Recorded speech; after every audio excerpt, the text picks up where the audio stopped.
네, 오늘부터 시편 23편을 한 절씩 거의 한 번에 한 절씩 할 것 같습니다. 아마도 6번 혹은 좀 더 많으면 7번에서 8번까지 가게 될 수도 있을 것 같습니다. 절마다 이제 한 절을 2번씩 끊어서 해야 될 수도 있을 것 같아서요. 근데 시편 23편입니다. 우리 시편 23편을 같이 한번 펴보겠습니다. 없으신 분들은, 성경이 없으신 분들은 그냥 들으셔도 좋습니다. 제가 오늘은 1절만 보긴 할 건데요. 그럼에도 1절부터 6절을 제가 다 읽어드리겠습니다. 다 찾으신 줄 알고 읽어드리겠습니다. 하나님의 말씀을 들으십시오. 여호와는 나의 목자시니 내게 부족함이 없으리로다. 그가 나를 푸른 풀밭에 누이시며 쉴 만한 물가로 인도하시는도다. 내 영혼을 소생시키시고 자기 이름을 위하여 의의 길로 인도하시는도다. 내가 사망의 음침한 골짜기로 다닐지라도 해를 두려워하지 않을 것은 주께서 나와 함께 하심이라. 주의 지팡이와 막대기가 나를 안위하시나이다. 주께서 내 원수의 목전에서 내게 상을 차려주시고 기름으로 내 머리에 부으셨으니 내 잔이 넘치나이다. 내 평생의 선하심과 인자하심이 반드시 나를 따르리니 내가 여호와의 집에 영원히 살리로다. 아멘. 조엘 비키라는 이제 신학자가 있습니다. 이분이 쓴 이제 시편 23편에 관한 굉장히 두툼한 설교집이 있습니다. 이걸로 30번 넘는 설교를 하셨어요. 아주 타고난 설교집이고 저는 이제 참조를 많이 했습니다. 근데 그 설교집에 이제 그 머릿말에 보면 이런 표현이 있습니다.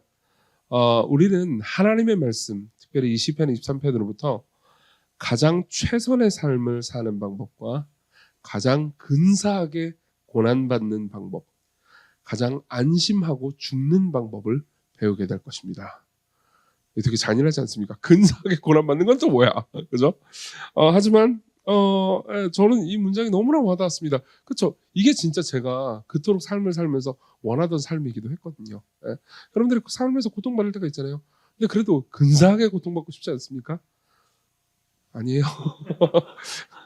다 필요 없어요. 고통 자체가 없었으면 좋겠어요. 그건 쉬운 일은 아니죠. 그렇죠?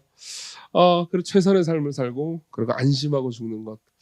저는 이 말이 참 마음에 와닿았습니다. 진짜 제가 삶에서 원하는 거기도 하거든요. 저도 삶에서 고통받을 때가 오겠죠. 뭐 끝나고 나서 이제 우리 아프신 분들 놓고 기도를 할 건데 그렇게 아플 때 뭐 이게 이상한 얘기 들을지 모르겠는데 누가 이제 암에 걸렸다 이런 얘기를 듣잖아요. 그럼 저는 이런 생각하면 안 돼요. 하면 안 되는데 생각이 드는 걸 어쩌겠어. 그죠? 내 차례는 언제일까 이런 생각이 들 때가 와요. 아직은 하드웨어가 괜찮은데 이렇게 방탕하게 살아도 특별한 문제가 없는데 언젠가 내 차례가 오지 않을까라는 생각이 들 때가 있습니다. 근데 그때 나는 근사하게 고난받을 수 있을까 이런 생각을 하죠. 그래서요. 그러니까 시편 23편을 한 절 한 절 보면서요. 우리는 목자이신 여호와께서 어떻게 우리를 인도하시기 때문에 우리가 최선의 삶을 살고 근사하게 고난받고 안심하고 죽을 수 있는지 하나씩 보려고 합니다. 그래서 오늘은요 1절을 볼 건데요. 1절을 다시 한번 읽어드릴게요. 여호와는 나의 목자시니 내게 부족함이 없으리로다. 이 말씀을 좀 설명해드리겠습니다. 자, 이 말씀을 근거로 해서 저는 이제 일단 두 가지 사실을 여러분들에게 말씀드리려고 합니다. 첫 번째로는 우리가 양이라는 사실이고요, 그렇죠? 그리고 두 번째로는요 여호와가 우리 목자라는 사실. 이 두 가지 사실을 좀 묵상을 하고요. 그 다음에 적용거리를 한 두 가지 좀 던져드리겠습니다. 그리고 적용거리를 붙잡고 같이 기도를 해보죠. 먼저 오늘은 2대지죠? 신나지 않습니까? 2대지라고 해서 꼭 설교 시간에 줄 잡을 거라고는 생각하지 마시고요. 자, 먼저 우리는 양이라는 사실을 한번 생각을 해봅시다. 하나님이 우리의 목자시라는 것은 당연히 우리를 돌보시는 하나님이 우리의 목자라는 것은 우리가 양떼라는 것을 말해주죠. 양은 어떤 존재일까요? 여러분들이 양을 생각하면 느껴지는 그 일종의 이미지가 있을 겁니다. 그리고 그 이미지는 뭔가 일단 귀엽고요, 그렇죠? 그리고 뭔가 이렇게 뭔가 양아 그럼 이렇게 막 달려가지고 딱 안길 것 같은 그런 이미지가 있지 않습니까? 그건 이제 우리나라나 서양권에서만 통용되는 이미지고요. 실제로 양을 많이 기르는 중동에서는요 그딴 이미지가 아닙니다.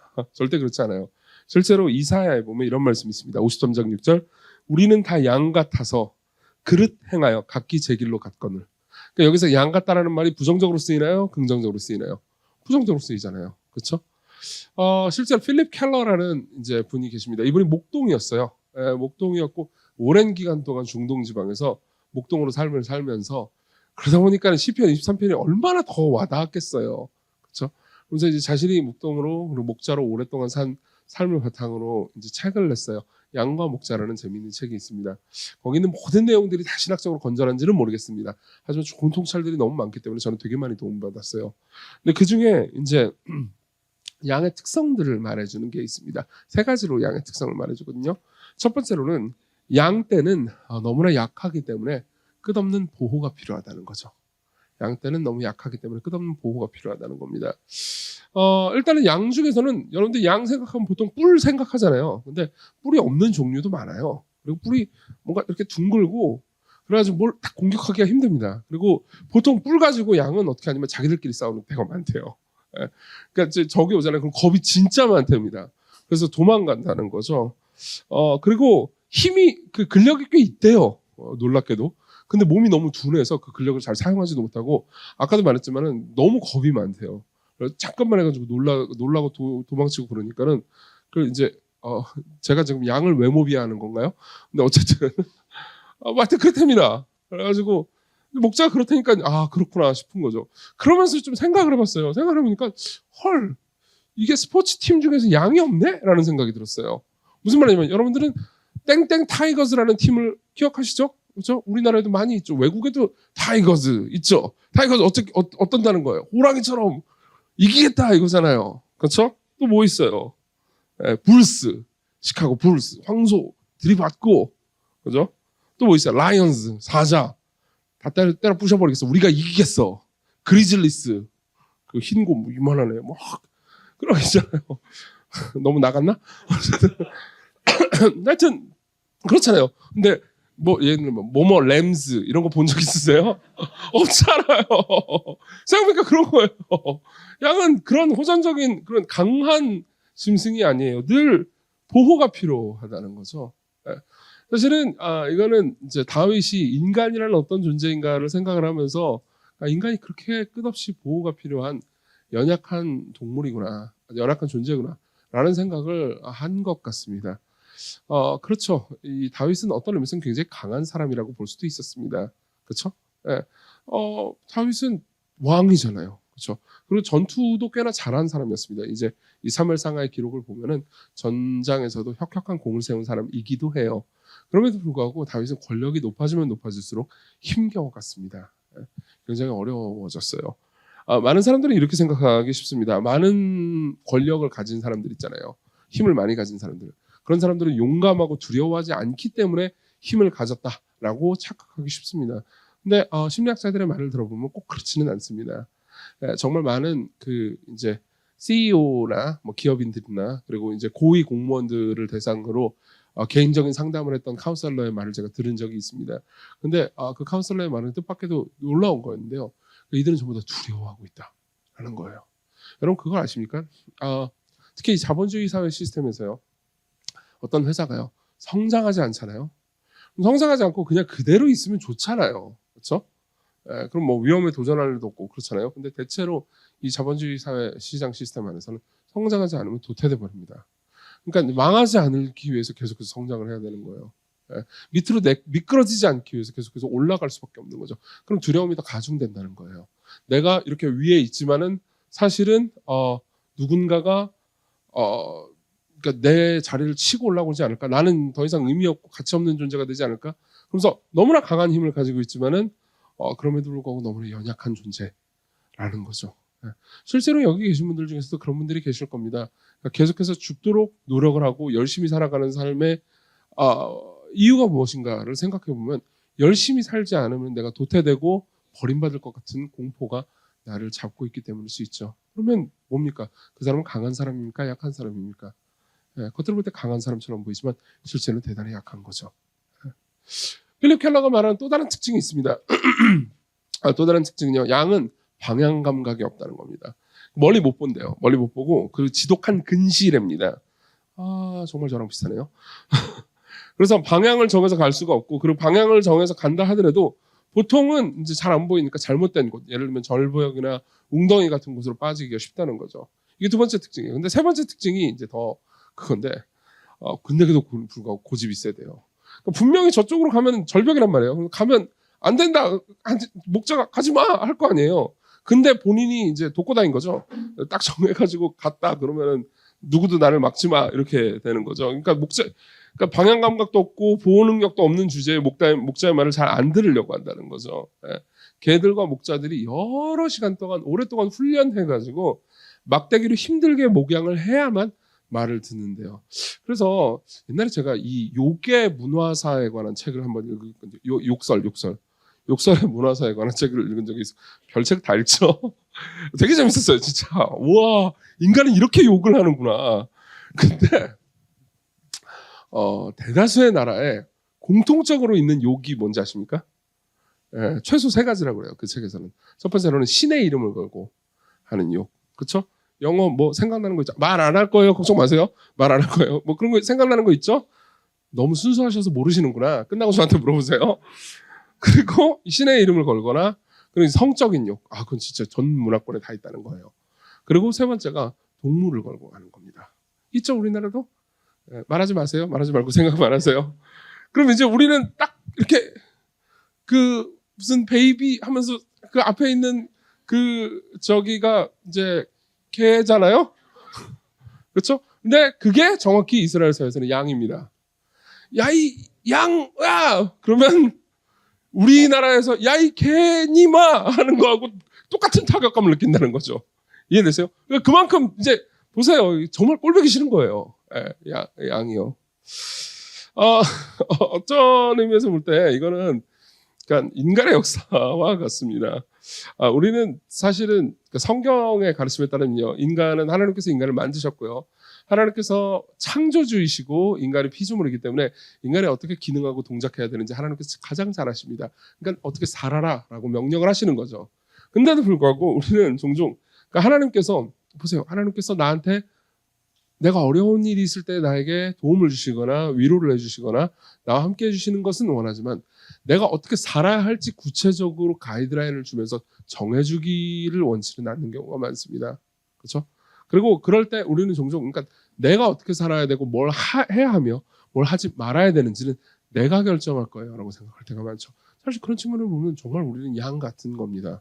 이게 욕이긴 하지만은 바울은 사실, 그러니까 바울이 아니죠, 다윗은요, 이 20편 23편을 쓰면서 우리는 양 같다라고 말하는 거죠. 그런 식으로 생각하면 아까 이 이사야 53장에 우리는 양 같아서 각기 제 길로 갔거늘 이라는 말이 정말 큰 욕이라는 것을 여러분들이 이해할 수 있을 겁니다. 그리고 이거는요, 다윗이 썼다라는 측면에서 정말 의미 있는 것 같습니다. 왜냐하면요, 이 이제 학자들의 가르침에 따르면요, 다윗은 생애 말년에 이 시편을 쓴 게 거의 확실해 보입니다. 그리고 생애 말년까지 다윗이 뭘 했죠? 왕질을 했잖아요. 왕을 했단 말이에요. 근데 이게 진짜 못해 먹을 짓이긴 했을 거예요. 왜냐하면은 왕으로서 이스라엘을 통치했단 말입니다. 이 목자라는 단어는요, 이 구약 시대 내에서, 그러니까 왕을 가리키는 은어 혹은 표현이기도 했습니다. 에스겔에 보면은 왕을 가리켜서 목자라는 표현을 되게 많이 써요. 그래서 그러니까 자기는 이제 이스라엘이라는 양떼를 이끄는 목자인 거죠. 근데 이놈의 양떼를 이끌어 보니까는 이제 본인은 이제 어렸을 때도 목동이긴 했습니다. 실제로 다윗은 어렸을 때 목동이었죠. 그리고 이제 이 목동 일을 하면서 이제 양들이 어떻게 행동하는지를 잘 알았을 겁니다. 그리고 시간이 지나서 나이를 들고, 그리고 이스라엘이라는 전체 양떼를 인도해 보니까는 어때요? 내가 어렸을 때 목양했던 이 양들이랑, 그리고 커서 이제 왕으로서 목양했던 이 양들이랑 사실 똑같은 거죠. 예. 그리고 그걸 가만히 생각해 볼 때 이제 이 백성들, 이 양 같은 백성들이라는 생각만 들지는 않았을 겁니다. 예. 이게 내 모습이구나라는 생각을 안 할 수가 없죠. 사실은 제가 설교를 할 때, 여러분들이 제 설교를 오래 들으시면 알겠지만, 저는 설교의 중반에, 그러니까 인간의 한계, 문제, 죄악 이런 부분들에 대해서, 특히 우리의 마음이 어떻게 죄를 향해서 움직이는지에 대해서 파내는 걸 좋아합니다. 그래서 그런 이야기들을 제가 많이 하죠. 그리고 이제 사실 약간 그걸 하면서 즐길 때가 있죠. 너희들의 마음을 헤쳐줄게 막 이러면서. 근데 그런 설교를 끝내고 나서 혹은 하기 전에는 사실상 저 스스로도 다를 바 없다라는 생각을 되게 많이 하게 됩니다. 그러니까 뭐 교인들을 볼 때 목회자가 좀 그런 게 있는 것 같아요. 교인들을 볼 때 왜 아니 하나님께서 이렇게 말씀하셨고 이거 하지 말라고 했잖아. 그럼 하지 말라면 하지 마라고 말하고 싶단 말이에요. 그리고 이거 하라고 해. 그럼 행복할 거라고. 왜 자꾸 물어? 이러고 싶을 때가 있어요, 진짜. 이유 묻지 마. 나도 몰라. 너네들한테 이유 가르쳐 주느라 머리 빠르게 그 얘기를 하고 싶을 때가 있어요. 물론 그렇게는 안 하죠. 물론 간접적으로 방금 하긴 했지만 어쨌든 그렇게는 안 합니다. 예, 그럴 때가 있죠. 근데 사실 생각해 보면 저도 똑같다는 거죠. 예. 그러면은 나도 그 양떼 중에 한 명이라는 걸 알게 됩니다. 그러니까 여호와는 나의 목자시니 내가 부족함이 없으리로다. 여호와는 나의 목자시니라고 말할 때 여기에는요, 그러니까 단순히 다윗 입장에서 하나님 나를 정말 잘해주셨어요 이런 차원의 이야기만 함축되어 있는 게 아닙니다. 그러니까 이런 의미가 있는 거죠. 하나님 나를 목양하느라 수고 많으셨습니다 라는 의미가 함축되어 있는 겁니다. 나는 양입니다. 이렇게 이야기를 하는 거죠. 예. 여러분들은 어떻게 느끼십니까? 여러분들이 만일 그러니까 스스로의 감정을 언제든지 난 제어가 잘 가능합니다. 나는 스스로의 감정에 대해서 그렇게 막 폭력적인 거나 분노하거나 미워하거나 하는 마음이 거의 없습니다. 혹은 나는 옳은 길로 늘 행하고 살아갑니다. 혹은 나는 하나님께서 나를 돌보시는 것을 확실히 믿고 있기 때문에 미래에 대한 두려움 따위는 전혀 없습니다. 라고 확언할 수 있는 분들이라면요. 내가 양이 아니라고 말할 수도 있을 겁니다. 그렇지만 그런 분들은 아마 안 계실 거예요. 예.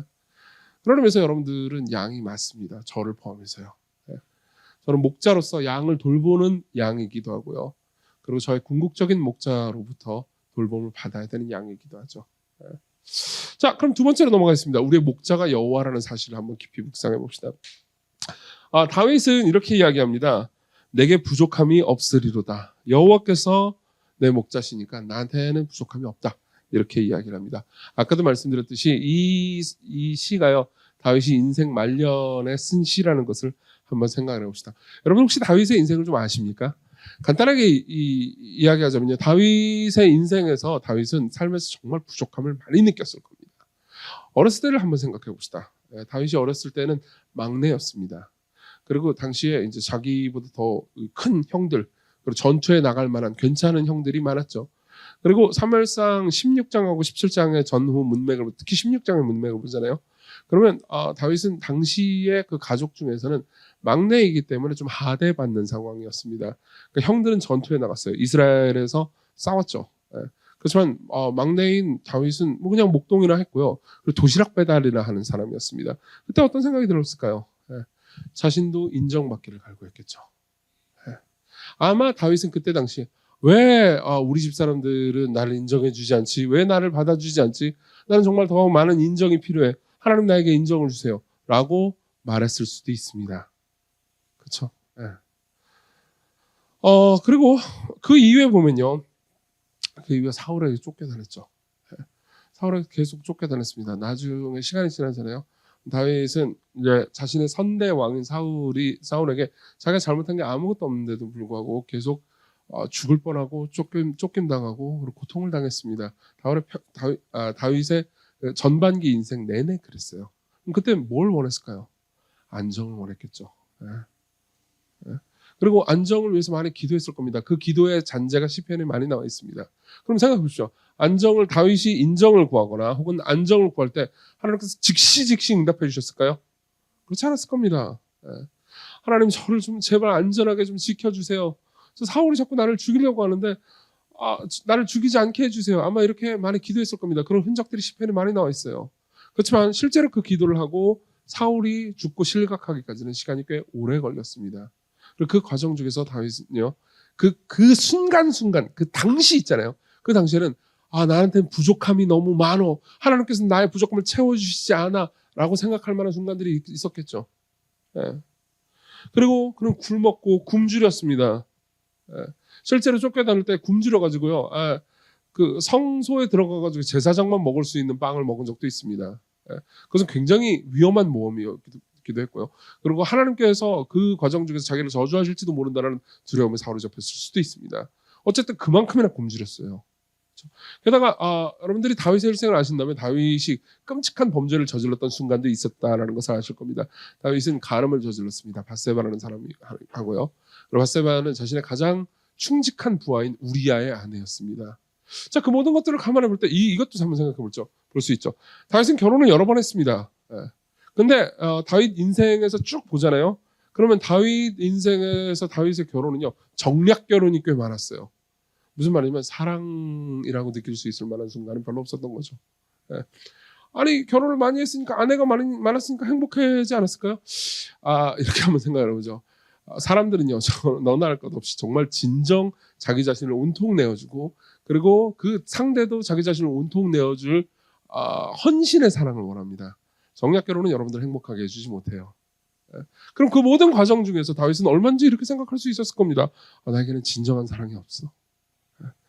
물론 지금 이제 시대가 다 지나고 나서 우리가 다윗의 인생을 우리는 다 알고 있기 때문에 야, 무슨 소리야, 다윗 너는 엄청난 것을 받았잖아라고 생각할 수 있지만은, 그건 이제 다윗의 인생이 다 끝난 이후에 우리가 다윗의 인생을 사무엘 상하를 통해서 확인하고 나서야 깨달을 수 있는 거지, 그때 당시로서는 모든 게 불만스러울 수 있을 만한 상황이라고요. 그렇죠? 여기 계신 분들도 그렇죠. 여기 계신 분들도 내가 좀 더 경제적으로 무언가 있었으면 좋겠는데, 그럼 여기서 기도한다고 하자 하나님께서 당장 들어주시는 것 같아 보이지 않습니다. 직장이나 뭐 다른 것도 마찬가지고요. 나는 이제 사랑을 원해요. 나는 연애하고 싶어요. 결혼하고 싶어요. 당장 하나님께서 들어주시지 않는 것과 동시에 사람들은 너무 외모지상주의적인 것 같습니다. 라고 생각하면서 나도 외모지상주의적이긴 하지만 어쨌든 그렇습니다.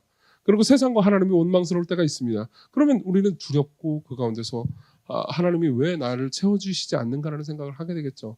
늘 우리는요, 하나님과의 관계에서 하나님, 나는 부족함이 없습니다 라고 말하기보다는 부족함이 너무 많습니다라고 말해야 될 때가 많은 거죠. 그렇지 않습니까? 게다가 이거는요, 그러니까 이 다윗의 시대보다 지금 더한 것 같습니다. 우리는 자본주의 사회를 살고 있어요. 자본주의 사회의 가장 큰 특징이 뭐죠? 보세요.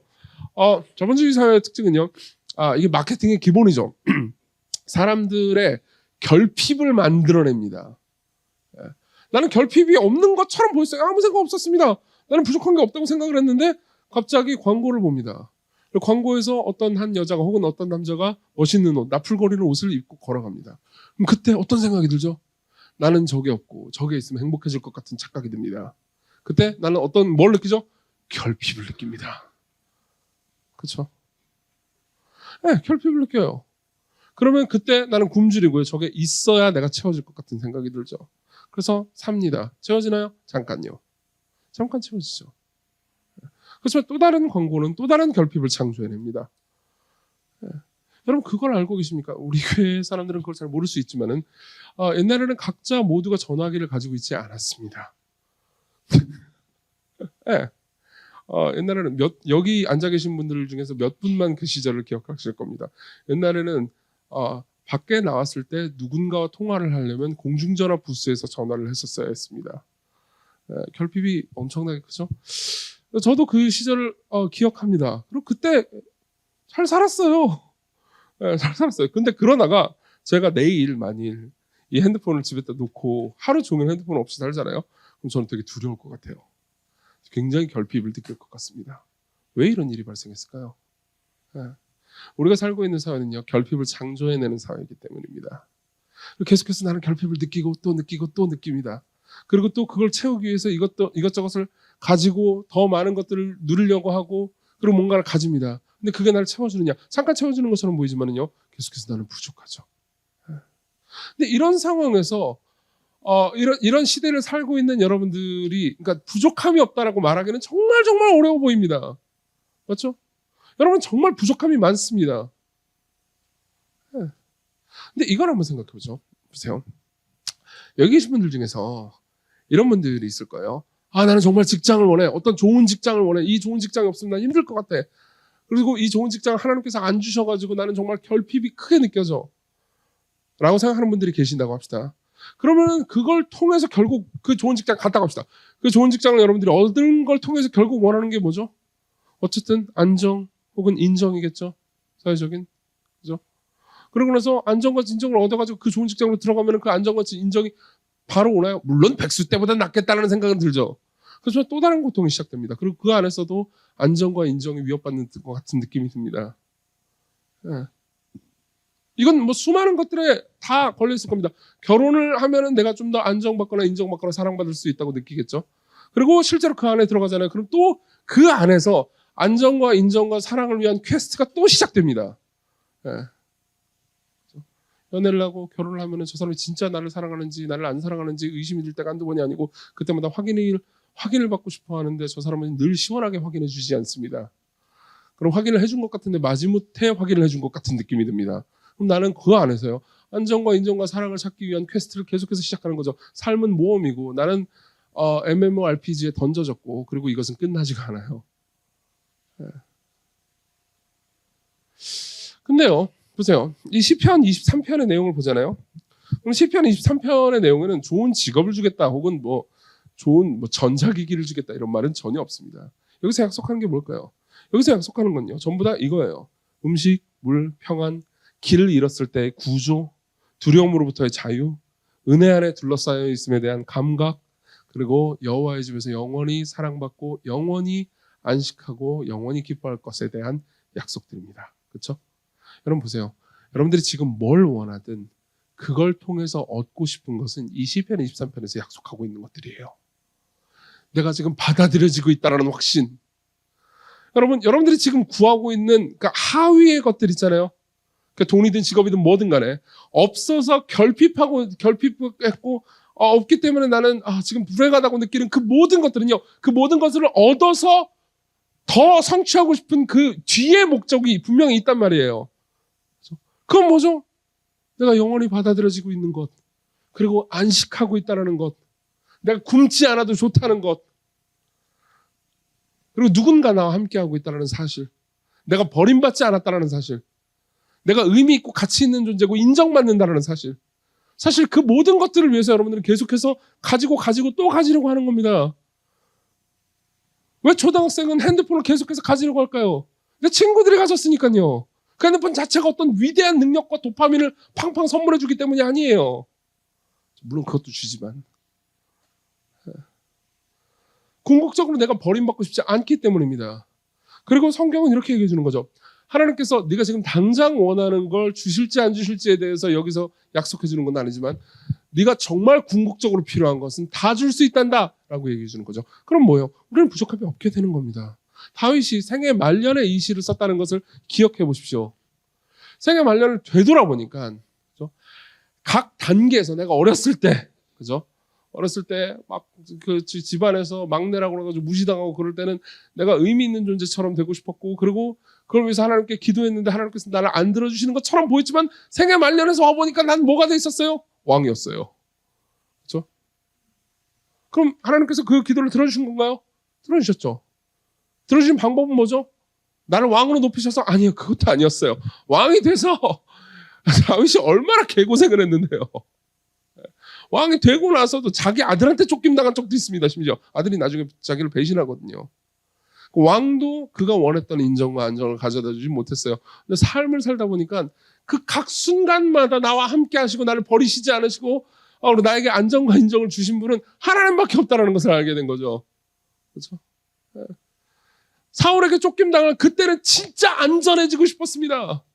하룻밤이라도 다리 쭉 뻗고 편하게 잘 수 있었으면 좋겠다라는 생각이 들었는데 이제 왕권을 가지게 돼가지고 힘이 있어가지고 모든 것들을 다스릴 수 있게 됐을 때 그때라 그래가지고 꼭 다리 뻗고 잘 수 있었을까요? 아니요. 자기가 죄를 범하고 그러니까 왕권은 엄청나게 강력한데 자기가 죄를 범하고 나단 선지자에게 불림받아가지고 내 죄가 다 들통났을 때 그는요 다리 뻗고 자지 못했을 겁니다. 그렇죠? 나를 위협하는 이 적들만 사라진다면 내게 안전이 주어질 거라고 생각했는데 사실은 나의 안전을 위협하는 것은 내 안에 있는 적, 즉 죄라는 것을 알게 됐겠죠. 자, 인생을 통해서 이걸 다 본 거예요. 인생을 통해서 보니까는 뭐죠? 내가 잘못했을 때도 나를 커버해 주신 분은 하나님이고 내가 날 커버한 게 아니에요.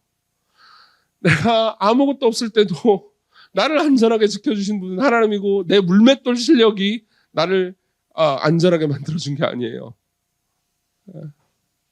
내가 버림받을 만한 상황에서 심지어 내 아들마저도 나를 배신해가지고 내가 쫓김당할 때, 내 백성들에게 모두 내가 버림받을 수 있다는 두려움 가운데 살 때, 나와 함께 해주시고 그래도 나를 인정해 주신 분은 하나님이에요. 심지어 내가 죄를 범한 그 순간에도요, 하나님 나를 버리지 않았어요. 그죠? 그럼 어떻게 되죠? 결국은 나는 그분 안에서 부족한 게 아무것도 없는 거죠. 제가 재미있는 예화를 하나 가지고 왔습니다. 어떤 목사님이, 예화를 들으면 여러분들이 약간 이 대화가 이상하다고 생각할 겁니다. 그렇지만 의미는 있어요. 어떤 목사님이 어떤 성도님을 상담하는 이야기예요. 약간 이건 제 생각엔 지어낸 이야기가 아닐까 싶습니다. 분명히 이 이야기가 현실일 거라고 상상이 되지는 않습니다. 하지만 지어낸 얘기라도 재밌으니까 들어보십시오. 어떤 성도가 이제 파산을 한 거예요. 사고를 하다가 돈을 다 잃어버렸습니다. 그래가지고 이제 어떤 목사님한테 상담을 하는 건 거예요. 그래서 이제 목사님이 상담을 시작하는 겁니다. 둘의 대화를 얘기해 드릴게요. 파산한 사람이 말합니다. 전 모든 걸 잃어버렸어요. 라고 말합니다. 그러니까 목사님이 이렇게 얘기하죠. 세상에, 믿음을 잃어버리셨습니까? 정말 안 됐군요. 그러니까 이제 이 사업가가 믿음은 그대로예요. 믿음은 그대로. 믿음이 있어요. 저 하나님 믿어요. 왜 그래? 그죠? 그러니까는 이제 목사님이 그럼 교회를 잃어버리셨군요. 교회가 분열됐나요? 큰일이네요. 아니 우리 교회 좋아요. 우리 교회 지금 내가 파산해가지고 우리 교회 교인들이 나를 위해서 기도해주고 있답니다. 교회는 안 잃어버렸어요. 그래요? 그럼 하나님의 사랑을 잃으셨나요? 완전 망했네. 그러니까 이제 이렇게 벌써 지금 여기서부터 이 대화가 사실일 것 같지 않지 않습니까? 뭔가 누군가 교훈을 위해서 만들어낸 얘기 같긴 해요. 하지만 들어보십시오. 끝까지. 아니요, 저는 하나님께서 저를 사랑하신다는 건 믿습니다. 그러니까 이제 이 목사님이 이렇게 얘기했대요. 그럼 뭐가 문제죠? 진짜 심각한 문제는 아니네요. 여러분, 당신은 믿음도 잃지 않았고 교회도 잃지 않았고 하나님의 사랑도 잃지 않았는데 뭘 잃었다는 겁니까? 인생은 그렇게 당신이 그렇게 심각하게 잃은 것은 없습니다. 이렇게 얘기해 준 거죠. 주작의 냄새가 풍기긴 하는데 보십시오. 이것도 어떤 교훈적인 얘기를 하기 위해서 지어낸 얘기 같은 건 맞아요. 그건 이해합니다. 실제로 제가 상담을 할 때 파산한 사람이 저한테 왔을 때 제가 믿음을 잃으셨나요? 교회를 잃으셨나요? 이런 것 같지는 않아요. 이제 같이 울어주겠죠. 그리고 이게 무슨 상담 모델 이런 게 아니니까 그렇게 얘기하고 싶진 않아요. 그렇지만 여러분 지금 설교를 듣는 중이니까 좀 깊이 생각해 봅시다. 여러분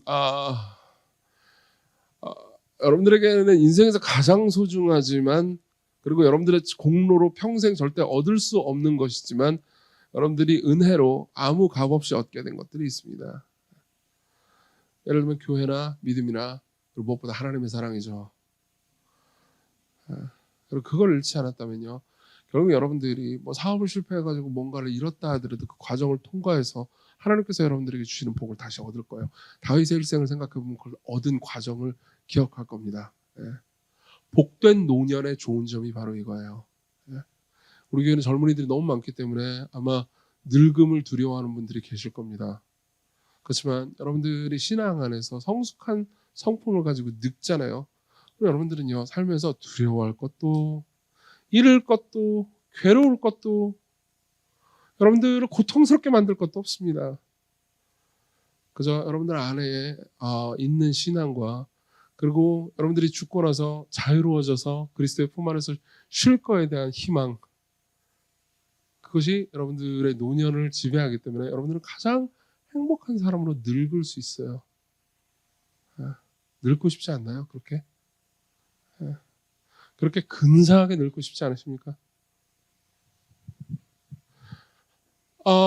여러분들이 이런 신앙을 가지고 있다면요, 17세기 한 청교도가 기도했던 것처럼 기도할 수도 있을 겁니다. 이 청교도는 식기도할 때마다 밥 먹기 전에 기도를 할 때마다 이렇게 기도했답니다. 예수님만으로도 넉넉한데 먹을 것까지 주시다니요. 이 기도가 여러분들의 지금 상황에서 그렇게 와닿지 않는다는 것을 알고 있어요. 와닿지 않겠죠. 이해합니다. 그렇지만 이 사람이 진심으로 이렇게 기도하는 마음 가운데 있는 빼앗길 수 없는 행복이라는 게 어떤 것인지 한번 생각해 보셨으면 좋겠습니다. 여러분들이 그것을 갈망했으면 좋겠습니다. 무엇보다 하나님께서는요, 하나님이 여러분들의 목자시라는 것을 기억하십시오. 그분이 전능하신 분이고 그분이 전지하신 분이고 여러분들의 모든 삶을 다 돌보고 계신 분입니다.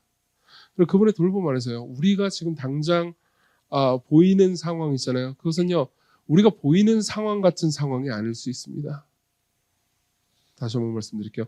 우리 눈에 지금 당장 보이는 것들 있잖아요. 그것은 우리 눈에서 우리가 생각할 때 판단하는 방식의 상황이 아닐 수 있습니다. 예전에도 제가 설교 때 한번 했던 얘기인데요. 다시 한번 반복하겠습니다. 누가복음 15장에 보면요. 예수 그리스도께서 굉장히 인상적이고 아름다운 예화 하나를 들려주시죠. 어떤 한 목자가 있는데요. 그 목자는 누가 봐도 예수님 자신을 가리키는 것 같습니다. 한 마리 양을 잃어버려요. 그럼 어떻게 하죠? 99마리 양을 두고요. 그 한 마리 양을 찾기 위해서 온 동네를, 이 사막 전체를, 광야를 쓸고 다니면서 찾지 않겠느냐라고 말합니다. 이건 예수 그리스도께서 이 땅에 오셔서 성육신하셔서 죄인들을 찾으러 오신 것을 너무나 완벽하게 반영하고 이야기해 주는 그림이죠. 그렇죠?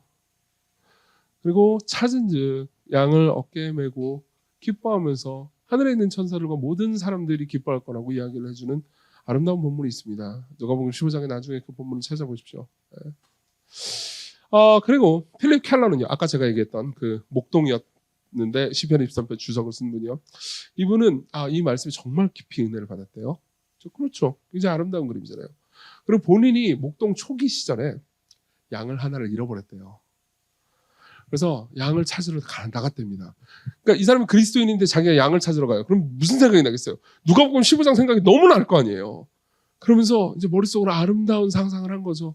내가 양을 찾을 수 있을지 없을지 모르겠지만 여기를 다 돌아다니면서 아무리 사막이라도 힘들어서 반드시 찾아낼 거야. 그러면서 갔어요.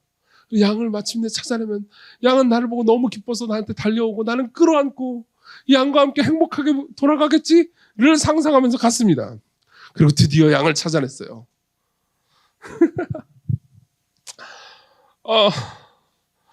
그리고 필립 켈러는요, 오히려 반항하는 양을 마주하게 됩니다.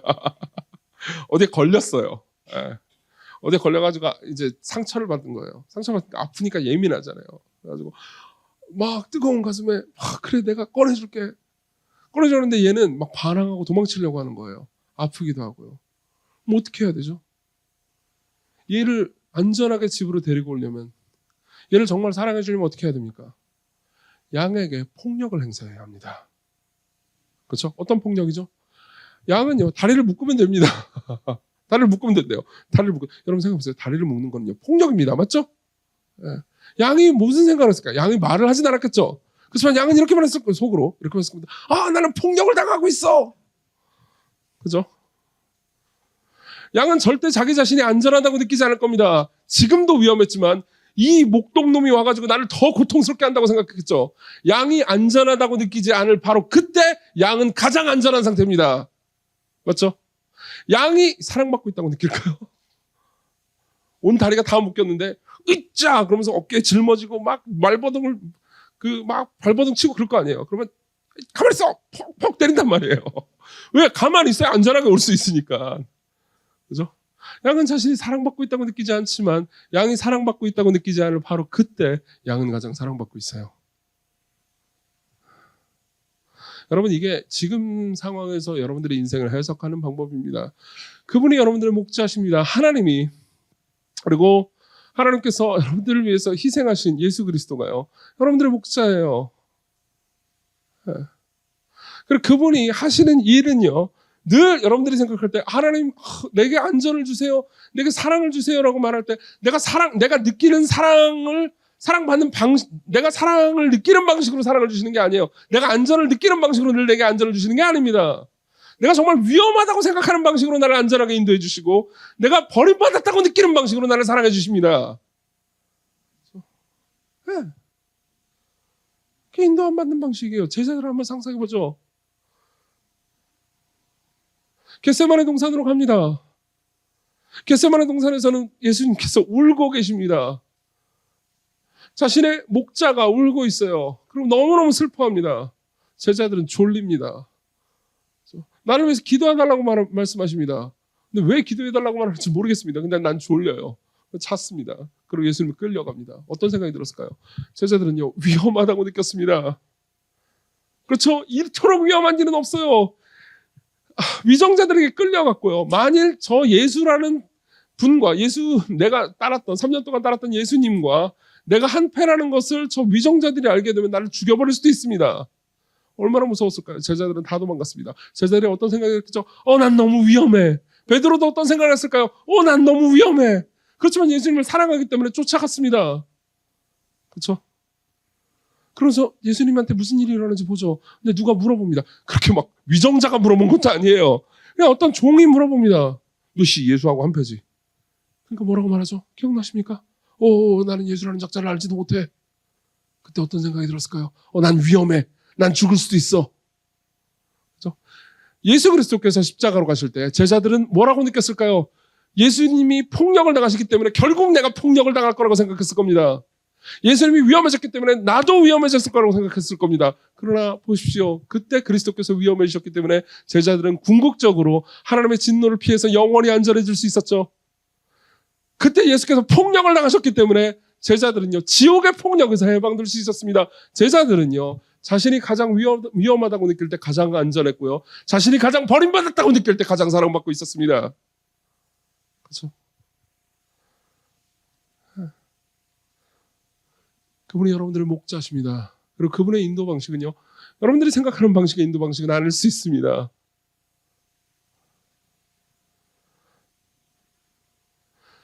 그러나 그분은 여러분들을 지혜롭게 인도하십니다.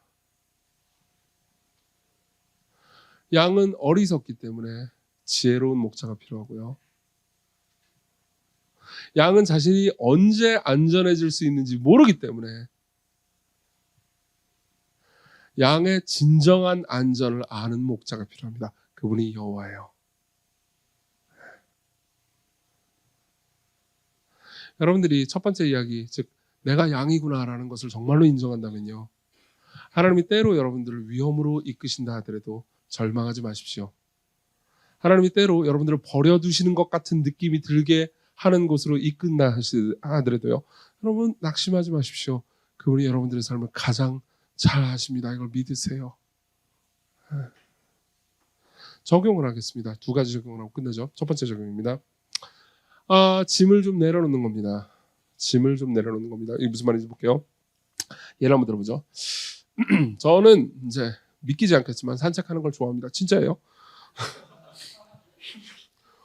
비웃네. 산책하면 기분 좋잖아요. 이렇게 막 가을에 막 이렇게 막, 여러분 산책 좋아하는 사람 많죠? 조깅 좋아하는 사람도 많죠. 그렇죠? 자, 산책하면 어떻게 하고 나가죠? 가볍게 하고 나가는 거잖아요. 근데 이럴 때가 있어요. 옛날에 제가 느꼈던 건데 되게 재밌는 거였습니다. 산책을 하나 나가는데 이제 그때는 워크맨 시절이었어요. 워크맨 아시죠? 그 테이프 넣어가지고 음악 듣는 시절. 이제 제 20대 때는 워크맨으로 음악을 들었어요. 근데 이제 나가서 이제 산책을 하면서 좀 이렇게 전 분당에 살았는데 탄천이라고 되게 이제 걷기 좋은 길이 있었거든요. 그래서 딱 걸으면서 이렇게 낭만을 즐기고 싶었단 말이에요. 근데 이제 워크맨 당연히 들고 가죠. 근데 워크맨을 들고 갈 때 설교를 들어야 하나 아니면 음악을 들어야 하나 고민이 되죠. 그렇잖아요. 저는 설교도 듣고 싶은데 말씀 들었는데 이 말씀이 지루하면 어떻게 하지? 그러면 음악이 있어야 될 것 같아요. 그렇잖아요. 근데 지금 가을 하늘이니까 어떤 장르가 어울리죠? 발라드를 딱 하는데 이게 또 발라드가 별로면 또 헤비메탈도 가지고 싶잖아요. 그래가지고 결국 보세요. 어떻게 하냐면 워크맨에 테이프 4개를 쑤셔놔요. 자, 그리고 있다가 딱 나가려고 하는데 혹시 추우면 어떨까 싶잖아요. 티셔츠만 하나 입고 가면 돼. 이 빡세게 운동하면 안 춥지. 근데 티셔츠만 입고 나갔다가 갑자기 추우면은 이게 감기 걸릴 수도 있으니까 겉옷을 입을까 말까라는 생각이 들어요.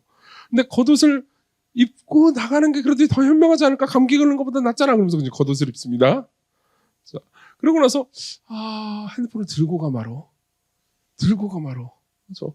사실 이제 밤이라서 별로 나한테 전화 올 사람도 없고 나는 왕따니까 나한테 아무도 전화를 안 하긴 할 것 같은데, 그럼에도 불구하고 언젠가 누군가한테 급한 전화가 와가지고 나한테 사랑 고백을 할 수도 있잖아요. 사실 그런 일은 절대 없죠. 그러나 그럴 수도 있잖아요. 그러니까 이제 핸드폰도 챙깁니다. 그러고 나서 나갔는데 목이 마르면 어떡해요? 그렇죠? 탄천에 물 없단 말이에요. 그 탄천에 물을 먹을 수도 없고. 그렇죠? 그러니까는 편의점 가가지고 이 생수를 하나 사야 되잖아요. 그럼 뭐가 필요하죠? 지갑이 필요합니다. 자, 그래서 바리바리 싸가지고 나가면 어떻게 되죠? 산책을 못해요. 짐이 너무 많았어요. 지킬 게 너무 많고 이동해야 될 게 너무 많고 가져야 될 게 너무 많잖아요. 결국 내가 원하는 목적을 이룰 수 없어요. 자, 이게 무슨 얘기를 하려는지 이해되시나요? 여러분들에게는 삶에서 두렵기 때문에 꼭 가져야 된다고 생각하는 것이 있습니다. 두렵기 때문에 직업 내에서 이 정도의 성취는 이뤄야 되고, 두렵기 때문에 여러분들이 돈은 이만큼 더 가져야 되고, 두렵기 때문에 집도 좀 이만큼 있지만 뭐 돈 이만큼 더 가져야 되고, 두렵기 때문에 뭐 내가 뭐 어느 정도 더 성공해야 되고, 어느 정도 뭘 갖춰야 된다고 생각하는 많은 것들이 있어요. 그래서 두려워가지고 계속해서 가지기를 선택하는 그 모든 것들이 있죠. 그리고 삶을 살다 보면요, 두려워가지고 가지려고 했던 것 천국에 가지고 갈 수도 없고, 그렇죠? 그리고 겨우 그거 얻느라 인생을 낭비하는 삶이 됩니다. 결국 산책을 못 해요. 산책을 하면서 강을 보고 사람을 보고 하늘을 보고 달을 보고 웃고 막 걸어가면서 기도도 하고 좋은 시간을 보내려고 나는 나왔는데, 인생이라는 산책을 나왔는데 지갑 챙기고 물 챙기고 겉옷 챙기고 테이프 4개 챙기고 그러느라 시간을 낭비해버렸단 말이에요. 여러분 혹시 인생을 그렇게 살고 있는 것 아닙니까? 네, 짐을 좀 내려놓으십시오. 없어도 그분이 채우세요. 네. 그리고 테이프는 딱 1개만 들고 가야 음악을 온전히 즐기든지 설교를 온전히 즐길 수 있다고요. 네. 무슨 말인지 여러분들이 이해하실 겁니다. 여러분들에게 줄여야 할 것이 무엇인지 생각해 보십시오. 네. 여러분들에게 진짜 궁극적으로 필요한 건 이미 여러분들이 다 가졌습니다. 두 번째입니다. 두 번째 짧게 얘기할게요.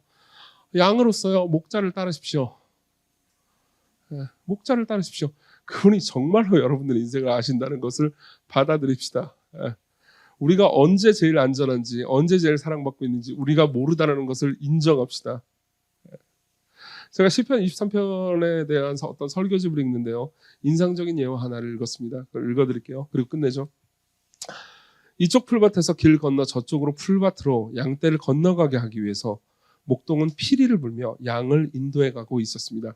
그러니까 이제 어떤 사람이 이스라엘로 그 뭐 성지순례 같은 거 하잖아요. 가니까 이제 고속도로를 쭉 달리고 있었대요. 고속도로를 달리고 있는데 양떼들이 거기 양 키우니까 목동이 양을 굉장히 많은 양을 인도해 가지고 고속도로를 그냥 가로질러서 건너고 있대요. 이게 우리나라로서는 상상하기 어렵지만 뭐 흔히 있는 일이랍니다. 그래서 저 멀리 양이 있구나. 근데 들어보세요. 그러고 있는데 그러다 목동이 갑자기 용변이 급해졌습니다. 그는 불던 피리를 멈추고 저 멀리 있는 풀숲을 향해서 다른 박질을 쳤습니다. 풀숲에서 뭘 했는지 모르겠지만 어쨌든 그러자 1000여 마리 되는 양들이 도로에 멈추어 섰습니다. 오가던 자동차들이 잠시 서야 했습니다. 차들이 전조등을 켜보고 경적을 울리면서 운전수들이 고함을 쳐보아도 1000여 마리의 양떼는 도로 한가운데를 차지한 채 꿈쩍도 하지 않았습니다. 그러나 잠시 후 목동이 돌아오고 다시 피리를 불자 양들은 부드러운 발걸음으로 도로에서 나와 건너편 풀밭으로 가더랍니다. 무슨 말인지 이해되십니까? 이게 양들의 어리석음 때문에 좋은 일이죠. 양들은 목자의 음성을 듣습니다. 목자의 피리 소리를 듣죠. 하나님의 말씀을 듣는, 물론 이 말이 고속도로 점유해도 좋다라는 의미는 아니죠. 제가 이 이야기를 듣고 인상적이었던 거는요, 정말 양들은 목자의 음성만 듣는구나 라는 거였어요. 여러분 하나님의 말씀을 깊이 생각해 보십시오. 이게 이해되든 이해되지 않든 상관없습니다. 여러분들을 만드신 분의 음성이라면요, 여러분들에게 제일 좋을 겁니다. 그분을 따르십시오. 그리고 그분이 보내신 아들을 보십시오. 그리스도께서 치르신 희생을 보십시오. 여러분들이 위험 가운데서도 궁극적으로 안전해지기 위해서, 버려짐 가운데서도 궁극적으로 사랑받기 위해서 그분은 십자가에서 버림받으셨고 가장 큰 위험을 당하셨습니다. 그분이 여러분들의 목자십니다. 기도합시다.